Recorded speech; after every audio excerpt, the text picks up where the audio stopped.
Today I'd like to share with you 8 different ways that you can start building a property portfolio with no money.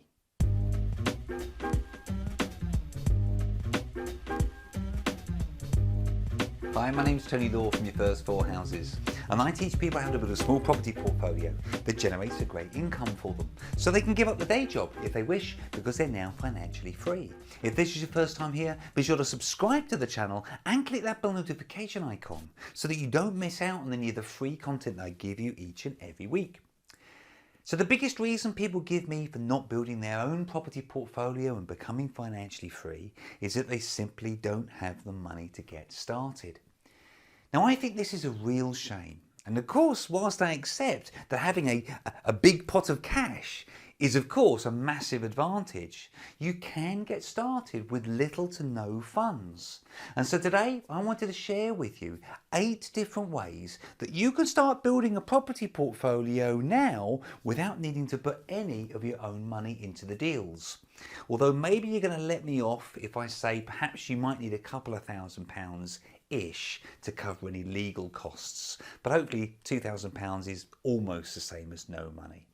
Just before we dive in, I am not FCA approved, and so before taking any action on anything that I'm about to share with you, it's essential you speak to an accountant, an independent mortgage broker and a solicitor and take their advice over mine. So the first one I want to share with you is lease options, and I accept you've probably heard of these before.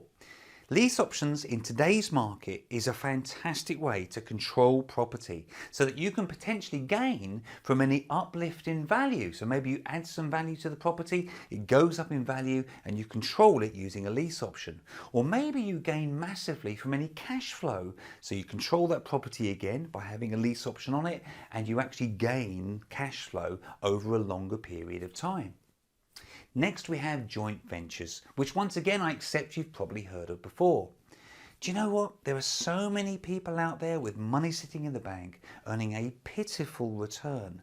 Many of these people would love to earn a far greater return and maybe get involved in the excitement, the energy and the fun surrounding some kind of a joint venture with you. Now, you've got to find great deals, and this is going to be a thread running through this video. Finding great deals is the key here. But if you can find a great deal, there are people out there that would love to joint venture with you potentially, and maybe they get 50% of the uplift in value, and of course you get 50% in uplift in value, and maybe 50% of the cash flow, something like that. But they're putting in the money, and you're doing all of the work. Next we have personal loans, which I consider to be very different to joint ventures. With a personal loan, the scenario is you have an investor over here who is essentially an armchair type investor, and they will loan you the money for a fixed return. So if you then go on to do a development where you make an absolute fortune, they don't actually benefit from that because they just get their fixed interest return on the money that they've loaned you. Now, to be really honest with both of these, there are some really clear and stringent legislation that you simply must comply with, and I'll put a link in the description box below to help you in this regard. But you've got to make sure that you are entirely compliant if you're using other people's funds in this way. What about bridging finance? This could be fantastic if you find the right deal. There are loads of bridging specialists out there which, once again, if you find a fantastic deal where they've got the potential to make a big uplift in, or where you've got the potential to make a big uplift in value, there are certainly lots of bridgers out there who would be willing to fund the deal. But once again, it's got to be an absolutely fantastic deal. What about vendor finance? Now, this is a little bit of an unusual one. If you have a seller who is selling up and he's going to take the money after he's sold the property to you and simply put it in a bank where they're going to maybe earn 1%, 1.5%, maybe 2% on their money. How about if they were actually to fund the deal for you? I'm speeding through these. There's a lot more to vendor finance than I'm going into in this level of depth here. But some of these people, if they're simply going to put that money in the bank, could they actually instead fund the deal for you, whereby they act as a kind of bank? Again, there's lots of legislation surrounding this, but it can be a fantastic way for you to fund that deal if all the seller is going to do is simply take that money and put it in the bank. What about crowdfunding? There's lots of crowdfunding platforms out there. Now, crowdfunding is relatively new and their security is generally going to be on the property that you're buying, and certainly it can be quite expensive, potentially like bridging funding, for example, but there are many crowdfunding organizations out there that are willing to get involved in these types of deals, but once again, it's got to be a fantastic deal. What about the retained profits that you may have within your business or somebody else's business? Now, this is actually something that I'm doing right now, so I'm really excited. I'm really into this.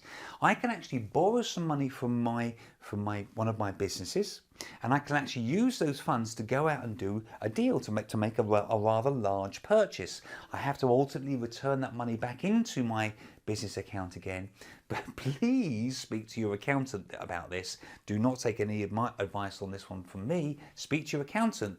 But for people with businesses, this could be a fantastic way to fund that deal. Here's a bit of an unusual one. How about using a pension pot to fund that next deal? Now, I totally accept that you yourself may not have a pension, but maybe you know people that do, who've worked all their lives putting money into a pension and are now really despondent with the return that they're actually getting. Or maybe you can work with some of these people and use their pension pots to actually fund your next deal.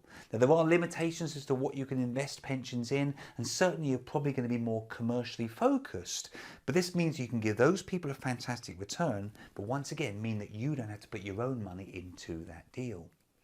Now, although in my online property masterclass I cover a number of rather advanced ways to actually fund deals, hopefully you can now see that funding really should not be a problem. But the key, as I've said many times already, is just to get out there and find absolutely fantastic deals. In my completely free online property mini course, I teach you 3 different ways to find fantastic deals. To enroll, simply click on the link here or in the description box below, and I'll send lesson 1 straight out to you.